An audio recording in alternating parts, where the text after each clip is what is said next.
Nous allons voir dans cette vidéo l'algorithme de Boyer-Moore-Horspool, dit aussi algorithme de Boyer-Moore simplifié. C'est un algo de pattern matching de texte. C'est-à-dire on a un texte T, en général qui va être long, un motif M, qui va être petit en général par rapport à T, et on veut savoir est-ce que le motif M apparaît dans le texte T. Donc si c'est le cas, on retourne 1, sinon on retourne 0. Donc tout ce qu'on va voir, on peut aussi l'adapter pour ressortir toutes les positions de T où apparaît M, etc.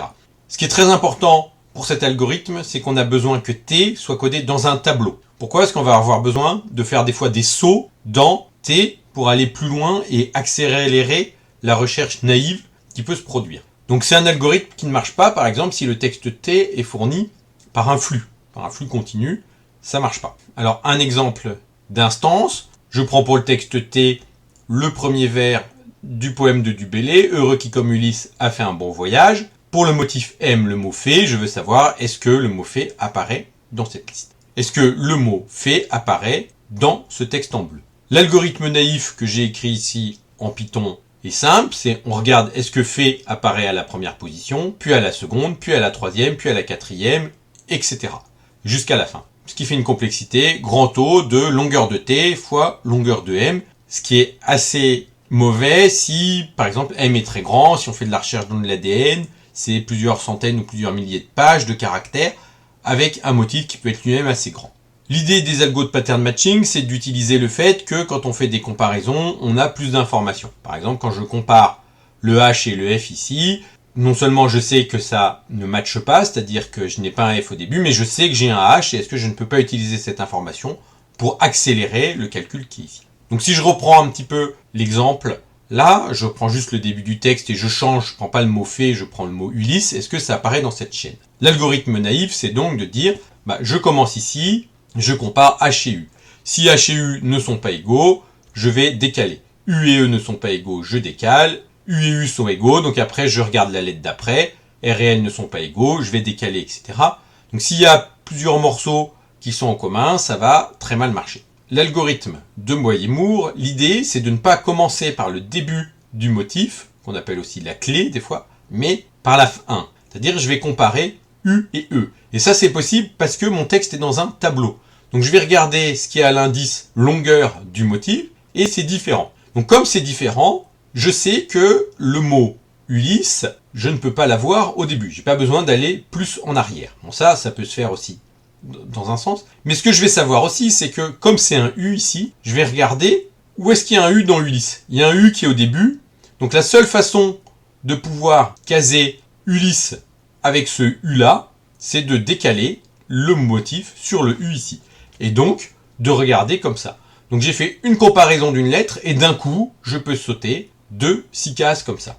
Là, je compare E et I. Comme I est différent de E et que I n'apparaît pas dans Ulysse, je sais que comme il n'y a pas de I ici, quelle que soit la façon dont je peux faire glisser ma fenêtre rouge, jamais le I ne correspondra, il n'y a pas de I dans Ulysse. Donc je peux directement rebasculer au cran d'après. Ici, il y a M et E. Pareil, il n'y a pas de M dans Ulysse, donc je vais pouvoir redécaler. Jamais la fenêtre rouge ne pourra trouver Ulysse ici, comme c'est un M. Donc je vais décaler ici. Alors là, j'ai un S. Donc comme j'ai un S et qu'il y a des S dans Ulysse, je vais regarder où est la place du dernier S. Et donc là, je vais décaler d'un cran pour regarder si ça marche. Ça marche pas, parce que là, j'ai S et E, ça ne va pas. Mais c'est encore un S, donc je vais redécaler d'un cran pour obtenir ici. Et ici, je vais faire la comparaison en entier. Et je vais trouver que je trouve le mot Ulysse. Donc ce qu'on voit, c'est que chaque fois qu'on obtient des lettres qui n'apparaissent pas dans Ulysse, on peut décaler de la longueur de la clé. Et si on a une lettre qui est dans Ulysse, on peut décaler en fonction de la position de la lettre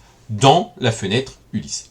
Alors, c'est un algorithme qui demande une phase de précalcul pour calculer de combien on décale. Et on décale de combien selon la position de la lettre à la position la plus proche de la fin. C'est-à-dire le S ici, on ne comptera pas ce S-là, mais ce S-là, chaque fois qu'on rencontrera un S.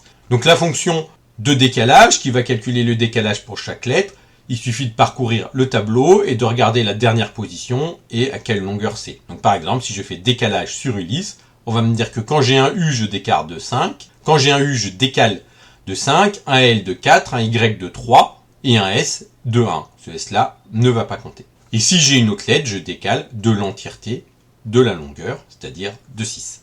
Et on obtient ainsi l'algorithme de Boyer-Moore-Spool, qui est une modification comme ça de l'algorithme. J'ai l'indice I, c'est l'endroit où je fais la comparaison. Donc voilà. Tant que je ne suis pas à la fin, je fais la comparaison à partir de la fin de mon mot ici. TI-J, je compare.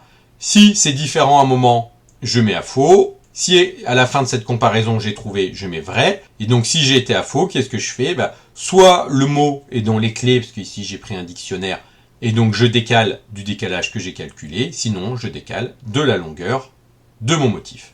Alors c'est un algorithme qui, par rapport à l'algorithme naïf, nécessite le calcul au préalable de la table de décalage. Cette table de décalage, alors si on a des alphabets qui sont petits, moi j'ai pris un dictionnaire qui est en Python, c'est une table de hachage, mais on peut prendre un tableau. On prend une lettre pour chaque caractère, comme ça se fait en temps linéaire, c'est très pratique. Si les alphabets sont gros et que le motif est petit, en fait on va se retrouver avec énormément de lettres qui ne sont pas nécessairement dans la chaîne, et donc dans ce cas-là on prend des structures type table de hachage ou arbre binaire pour stocker quels sont les décalages associés à chaque lettre. Alors pour les petits alphabets, notamment l'alphabet binaire par exemple, ça ne marche pas bien, parce que le décalage va être souvent très petit et on va souvent retrouver des redondances. C'est-à-dire, on a bien vu dans l'exemple précédent, ça marche bien à chaque fois qu'on trouve une lettre qui n'est pas dans le motif parce qu'on avance de la longueur de la clé. Mais si tout est en binaire, tout va avoir des 0 et des 1, la distance du dernier 0 ou du dernier 1 par rapport à la fin va être petite et le décalage à chaque fois va être assez faible et on ne va pas gagner grand-chose en utilisant cette méthode. De même, si M est un tout petit motif, par exemple si c'est un motif de 3 caractères, on n'est pas forcément obligé de s'embêter à mettre tout ça en place, parce que chaque fois on va regarder que pour 3 caractères. Alors, il y a un algorithme dit de Boyer-Moore, c'est-à-dire pas Boyer-Moore simplifié ou Boyer-Moore-Horspool, qui va calculer une table de décalage de façon encore plus subtile. C'est-à-dire qu'il ne va pas regarder la dernière lettre qu'on a calculée, mais va regarder quand il y a des redondances dans le mot et des patterns qui se recouvrent pour pouvoir faire des sauts encore plus précis et encore meilleurs.